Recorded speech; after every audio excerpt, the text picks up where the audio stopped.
Bonjour et bienvenue. Vous écoutez Marqueur, votre podcast 100% PME et marketing durable. Pourquoi ? Parce que le marketing durable, c'est le marqueur de la bonne santé de votre PME. Je m'appelle Diane Cantan et je vous propose de vous évader dans cet épisode avec un invité où nous évoquerons sa vision du marketing durable et sa vision de l'avenir des entreprises liées aux enjeux RSE. Bonjour Johan. Bonjour Diane. Je suis ravie de t'accueillir aujourd'hui sur notre épisode de Marqueur. Nous allons aborder un sujet autour des objets publicitaires, des objets médias, ou encore d'autres qui peuvent l'appeler de façon un peu plus péjorative, le fameux goodies, que l'on va utiliser, offrir à nos clients pendant les différentes étapes de notre parcours prospect-client, de notre démarche de relation client, donc qui est importante pour les équipes marketing et communication. Et donc, c'est un sujet aussi bien quand on va être sur la prospection client, on va participer à un événement, à un salon, on va avoir envie de remettre un cadeau, un stylo ou d'autres éléments type le tote bag très à la mode ou d'autres points que tu nous présenteras. Et lorsque l'on souhaite récompenser, fidéliser un client davantage, ou nos clients VIP, les ambassadeurs, qui vont être là sur de la recommandation, on a envie de marquer le coup, de faire en sorte que notre image soit véhiculée de façon positive avec le bon objet qu'ils garderont au bureau si on est sur une cible B2B ou chez eux à domicile si on est sur une cible B2C. Et surtout, éviter d'avoir l'objet que l'on met à la poubelle dès qu'on a quitté notre interlocuteur. Ça, c'est juste une catastrophe. Donc, l'idée, c'est de faire le bon choix d'objets publicitaires. Et c'est la raison pour laquelle j'ai fait appel à toi aujourd'hui, auprès de nos auditeurs, pour nous parler de ces fameux objets publicitaires et comment ils peuvent être plus responsables, ou en tout cas, comment on peut faire des achats pensés avec des objets peut-être durables. Et ça, on va le découvrir pendant l'épisode. Après cette longue introduction, l'idée, c'est quand même que tu te présentes. Johan, je te laisse te présenter. Quelques mots. Bonjour, moi c'est Johan Boissé, j'ai 42 ans. Donc ça va faire une vingtaine d'années que je suis dans l'objet publicitaire. J'ai commencé donc en tant que distributeur, c'est-à-dire directement aller voir les annonceurs. Et puis pendant 3 ans, j'ai été fournisseur, c'est-à-dire que je vendais directement à des distributeurs qui s'adressaient aux annonceurs. Donc on travaillait directement avec les usines en Asie, en Europe, voire en France. Et maintenant, il y a à peu près 4 ans, en 2019, j'ai décidé de créer l'objet publicitaire premium afin de pouvoir proposer des produits plus qualitatifs, durables et éco-conçus, puisque c'est la grande tendance du marché et du produit Made in France. Donc, objet publicitaire premium, c'est le nom de ton entreprise. Quel est ton positionnement et quel type de produits tu proposes ou jusqu'où tu vas? Sur le site internet, on retrouve pas mal de choses sur ton site. Il y en a plein qui ne sont pas précisés. Voilà, Alors, nous, on va s'orienter sur des produits déjà utiles, afin que justement, ils ne soient pas jetables. On va dire aussi qu'ils soient éco-conçus, donc avec des matières plus green, paille, blé ou autre, mais aussi durables. Quand je dis durable, c'est dans le temps. Aujourd'hui, on a une gamme de 180 produits qui sont garantis 3 ans. Jusqu'alors, il n'y en avait pas dans le métier et l'un de nos partenaires a décidé de mettre en place cette garantie, ce qui aujourd'hui nous permet d'avoir un positionnement premium, puisque pouvoir se faire rembourser ou en tout cas avoir un nouveau produit alors qu'il est cassé, c'est juste extraordinaire, j'ai envie de dire, par rapport au marché actuel de l'objet publicitaire. Oui, on a l'habitude, ou en tout cas les entreprises prennent de plus en plus ce pas vers le réparer, recycler, réutiliser, etc. Et c'est vrai que sur l'objet publicitaire, c'est encore assez épisodique ou c'est une vraie force que tu proposes. Là, pour moi et pour mes confrères, c'est nouveau aujourd'hui de pouvoir remplacer le produit, le réparer alors qu'avant, c'était jetable. Et c'est pour ça que c'est ce que je te disais, on s'oriente sur des produits utiles et surtout durables. La durabilité, aujourd'hui, c'est notre axe. Donc, quels sont tes critères de choix de fournisseurs et de fabricants pour être dans cet axe durable Alors ou dans cet justement, axe d'achat responsable? alors ça, c'est notre service achat qui, lui, à qui on va donner justement des lignes directives qui vont falloir que notre fournisseur soit principalement Made in France, enfin, qui soit situé en France si possible, parce qu'on sait très bien qu'on ne peut pas tout faire en France. Donc après, on va s'orienter avec des usines avec lesquelles on a un historique, donc qui vont être situées en Europe. Et après, on peut toujours faire de l'Asie, mais là, c'est pareil, il faut faire des audits auprès des usines, savoir si elles respectent bien justement la charte, j'ai envie de dire, de l'humain, ne pas faire travailler des enfants, utiliser des produits biosourcés. Voilà, aujourd'hui, c'est comme ça que nous, on s'engage auprès de nos clients, c'est-à-dire d'avoir des usines saines. Ce sont des vérifications que tu fais auprès de tes fournisseurs et fabricants Exactement. de s'assurer. Et c'est aussi une forme de garantie, parce que j'imagine que tes clients, à un moment donné, dans la chaîne des étapes de vérification et de RSE jusqu'aux fournisseurs, fabricants, sous-traitants, eh bien, tu fais partie de cette classe de fournisseurs. Et donc, c'est aussi à toi de t'assurer que la chaîne derrière correspond à ces valeurs à garantir et à respecter. C'est bien ça. Nous, nos clients nous demandent d'être corrects, d'être propres, entre guillemets. Certains nous demandent des audits, d'ailleurs, de nos usines, chose que l'on est amené à pouvoir donner sans problème, puisqu'on est transparent avec eux. Et voilà, certaines sont, j'ai envie de dire, BSCI, et enfin, toutes ces normes-là sont un peu, j'ai envie de dire,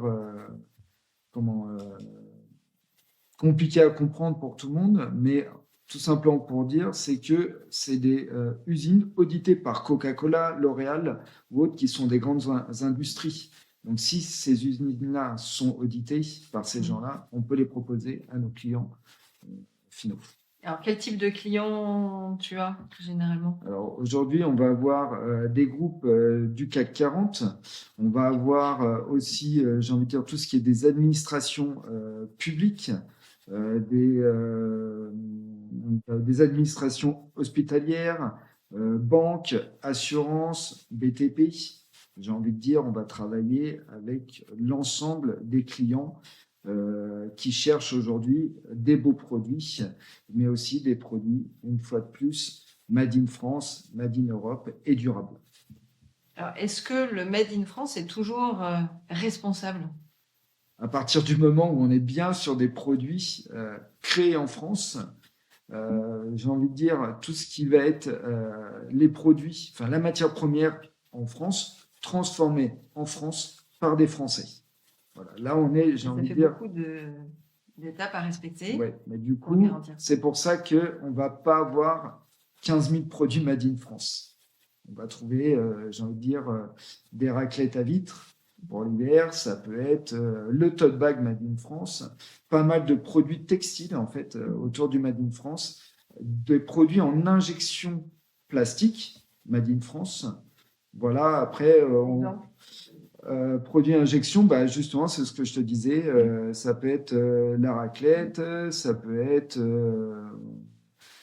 du stylo, ça peut être enfin, pas mal de choses aujourd'hui, mais on n'a pas 100% bien sûr des produits réalisables en Made in France, et notamment tout ce qui va être high-tech. Oui, parce qu'il y a toute cette partie high-tech qui reste fabriquée en Asie. Exactement. On fait en Asie. Et ça n'existe pas encore ni en France ni en Europe. Alors, ça existe. Aujourd'hui, on a le droit d'utiliser l'appellation Made in France à partir du moment où on va transformer le produit en France avec des produits français. Aujourd'hui, on peut réaliser des câbles de charge, des batteries de secours, des stations à induction Made in France parce qu'on va utiliser du bois français et introduire justement le produit high-tech en France. Dans ce cas-là, l'appellation Made in France est autorisée. Quelles sont leurs demandes particulières ou généralement les demandes les plus courantes que tu as de la part de tes clients Alors, sur de l'objet publicitaire? Alors, sur l'objet publicitaire, la plus grande demande courante aujourd'hui, c'est la gourde. Voilà, la gourde et Sauf qu'on a tous, du coup, plein de gourdes exactement. dans nos Mais, placards ouais, maintenant. mais aujourd'hui, de toute façon, Mais ça reste encore la gourde. la gourde ainsi que le stylo, le tote bag, voilà, aujourd'hui, ça reste des incontournables de l'objet publicitaire. Et justement, on se retrouve toujours publicité à devoir faire 3 comparaisons de tarifs, puisqu'on va avoir le Made in France, l'Europe et l'Asie. On va dire que ça reste la grande demande du Made in France, mais en fonction des budgets, eh ben, on va se retourner sur du Made in Europe. Et à la fin, on se retrouve avec de l'Asie. Voilà, c'est vraiment en fonction des budgets et j'ai envie de dire en fonction de la communication souhaitée par les entreprises. J'ai envie de dire, même si certaines veulent faire que du Made in France, au budget qui leur sont alloués, elles retournent souvent sur de l'Europe. Alors, si on prend l'exemple de la gourde, il y a quoi en différence en rapport prix en partant du premier en Asie et si on arrive en Europe ou en France, tu vois, avec un rapport de notion prix? Alors, on va partir sur la gourde Made in Asie. Ok. On va partir, bien sûr, ce sont des fourchettes tarifaires en fonction du produit, du marquage et autres, mais Oui. on va être sur du 3 euros. Voilà. Après, on va arriver sur de l'Europe. On va être plus ou moins au double, c'est-à-dire 7 euros. Et on va retomber sur du Made in France, où on peut retomber sur du double, jusqu'à 15 euros. Mais après, en fonction des qualités Made in France, on peut tomber sur des prix équivalents à celles de l'Europe. Voilà. Mais après, la qualité est encore un peu différente. Et donc, au final, tu constates que majoritairement, les clients, même s'ils ont ces 3 propositions de devis, le critère du durable ou du local ou de l'écologique, on va dire, de faire attention à l'environnemental avec le transport qui est plus près. Pour autant, ils choisissent majoritairement les fabrications en Asie. Majoritairement, enfin. Honnêtement, en tout cas, ça reste uniquement, je parle pour nos clients. Complètement. On a une part, on va dire, voilà, hein, la loi Pareto, on la connaît tous, c'est 20-80. On va avoir 20% vraiment de nos clients qui vont vraiment faire du Made in France et qui s'y tiennent jusqu'au bout parce que ça, c'est leur axe de communication. Et il y en a d'autres, malheureusement, qui souhaitent le faire, mais de par un budget pas assez élevé, mais pourtant on leur dit faites moins, plus qualitatif, préfèrent faire malgré tout cette quantité pour pouvoir distribuer un maximum et communiquer plus. Maintenant, ça, c'est à eux de choisir. Même si on oriente un maximum à communiquer moins mais plus qualitatif. Oui, tu as vraiment noté. Alors, depuis quand il y a eu une sorte de changement ou de virage de la part des clients en prenant en compte les aspects environnementaux ou le côté j'ai envie de proposer moins d'objets publicitaires mais plus qualitatifs, donc ce moins mais mieux. Est-ce qu'il y a un moment donné ces dernières années où tu dis tiens, là, il y a eu un virage psychologique pour les équipes Il y a déjà eu un marketing? grand virage il y a 10 ans par rapport au green. Il y a une bonne dizaine d'années qu'on communique sur des produits plus éco-conçus, coton bio, bois, bambou. Ça fait déjà une bonne dizaine d'années qu'on est là-dedans. Maintenant, le Made in France est revenu, j'ai envie de dire, il y a bien 5 ans que le Made in France est présent. Et là, on va dire depuis Covid, justement, on s'est aperçu que toutes nos entreprises étaient à l'étranger et qu'on s'est dit, mais où est le Made in France?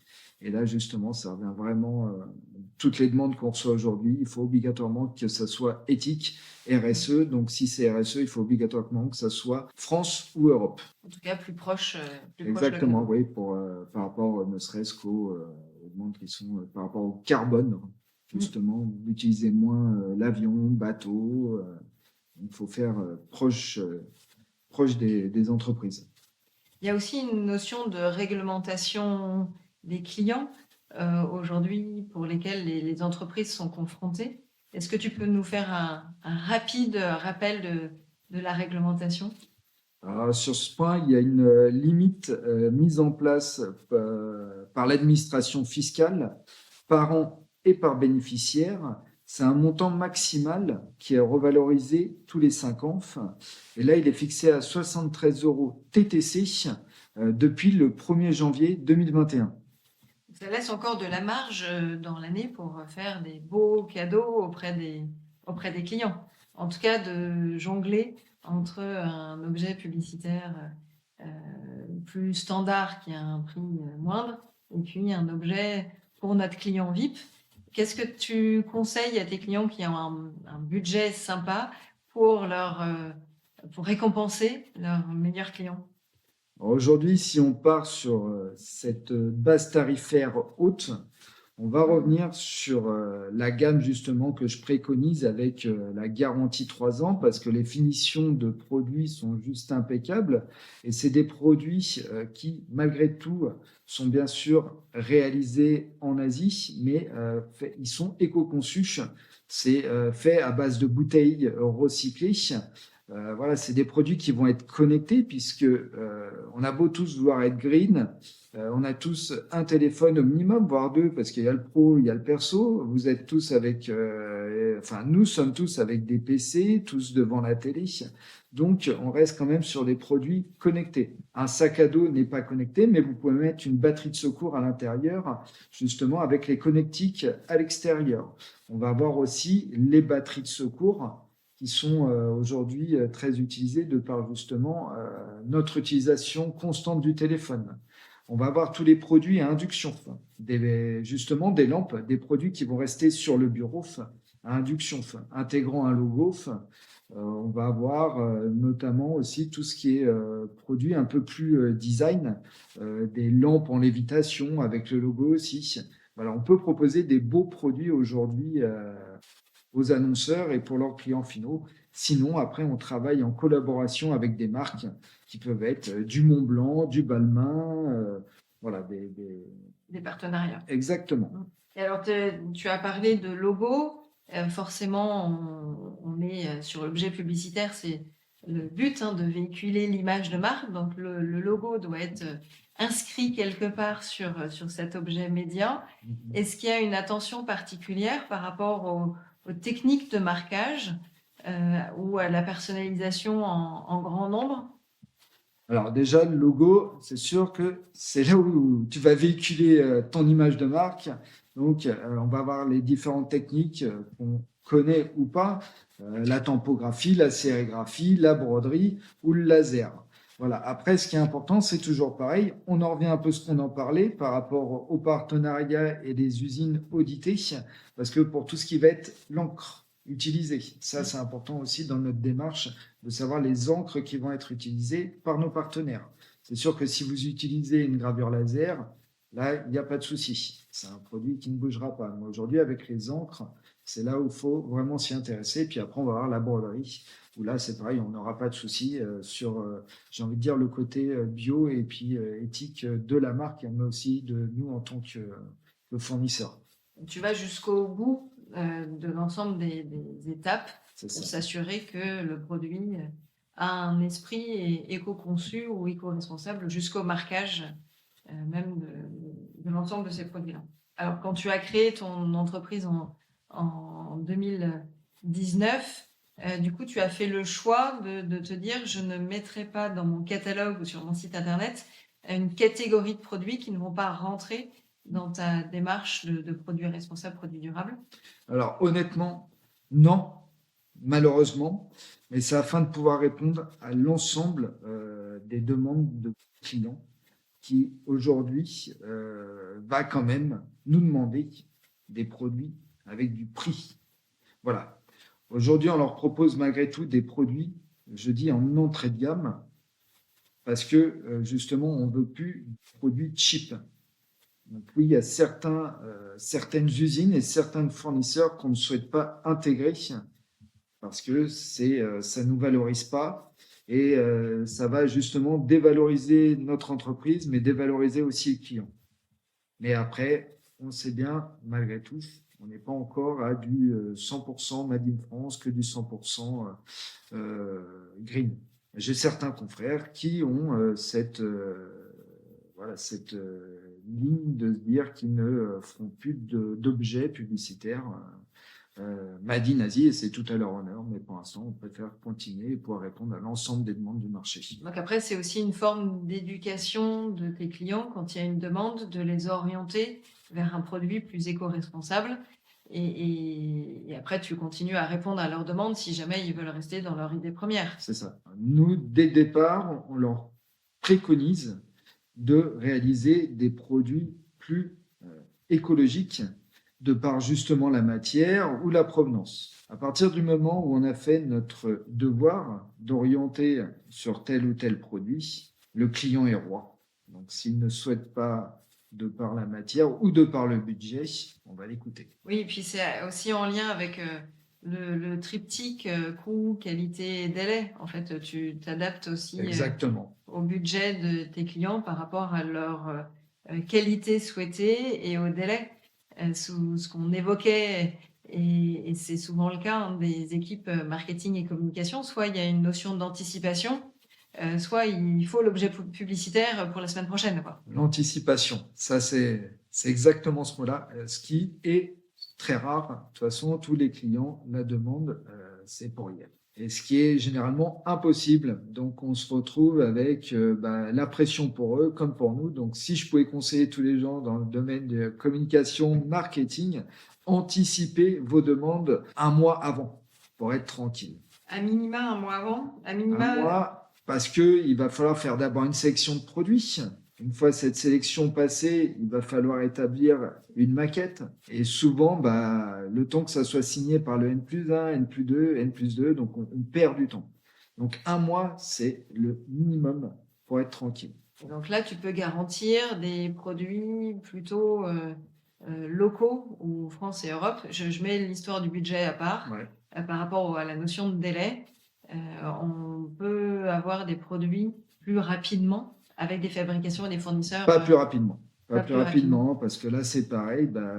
Les usines, voilà, ce qu'on a en France, c'est pas les usines qu'il y a en Europe ou les usines qu'il y a en Asie. Ça va pas être, j'ai envie de dire, la même cadence. Et de par la qualité des produits, justement, et les cadences, on pourra pas être plus rapide. On restera sur des délais de 15 jours à 3 semaines, suivant les quantités. Ce qui est encore assez raisonnable. Ouais. Donc pour ça, il faut anticiper.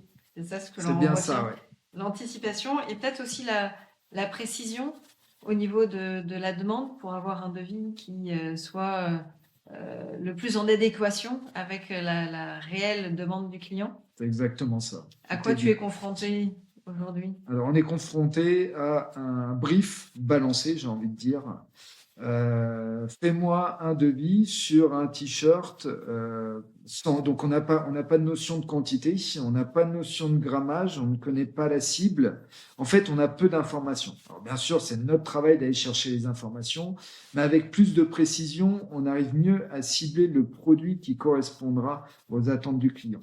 Donc, quels sont les critères pour toi qui sont importants ou que tu redemandes derrière à ton client en disant la demande par mail, reçue par mail n'est pas suffisamment précise, il me manque telle ou telle info? Tout simplement, déjà, on va demander quelle est la cible.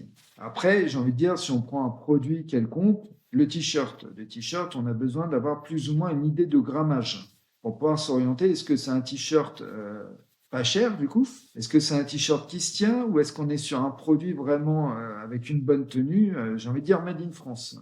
Une fois qu'on en est arrivé là, combien de marquage? Marquage uniquement cœur ou DOF? Et après, on en arrive avec cette histoire de logo.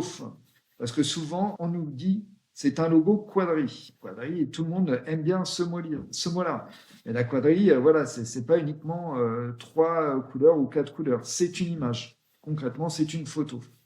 Donc voilà, on a besoin de toutes ces précisions pour nous aussi être très précis dans nos recherches et gagner du temps autant pour eux que pour nous. Il y a forcément toutes ces informations-là qui te permettent d'apporter la meilleure réponse sur le sujet. Ok. Alors, si j'en viens un peu à mes questions habituelles que je pose à mes invités, mon podcast se nomme Marqueur, donc aborde l'esprit du marketing durable, marqueur de la bonne santé des entreprises. Quand on fait le marketing avec le cœur, on va plus loin. Ça t'inspire quoi?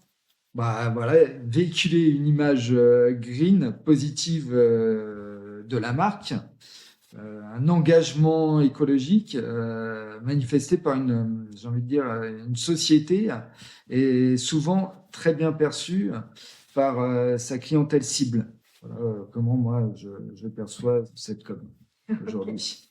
Donc oui, c'est un axe différenciant ou supplémentaire, puisqu'au final, c'est ce que le client va garder chez lui, au bureau ou à domicile. Donc c'est aussi la façon dont il peut se souvenir de ce client, au-delà de l'expérience ou d'une notion de Madeleine de Proust, de dire à quel moment j'ai reçu ce cadeau, c'était lié à un événement, à un salon, c'était une remise en main propre.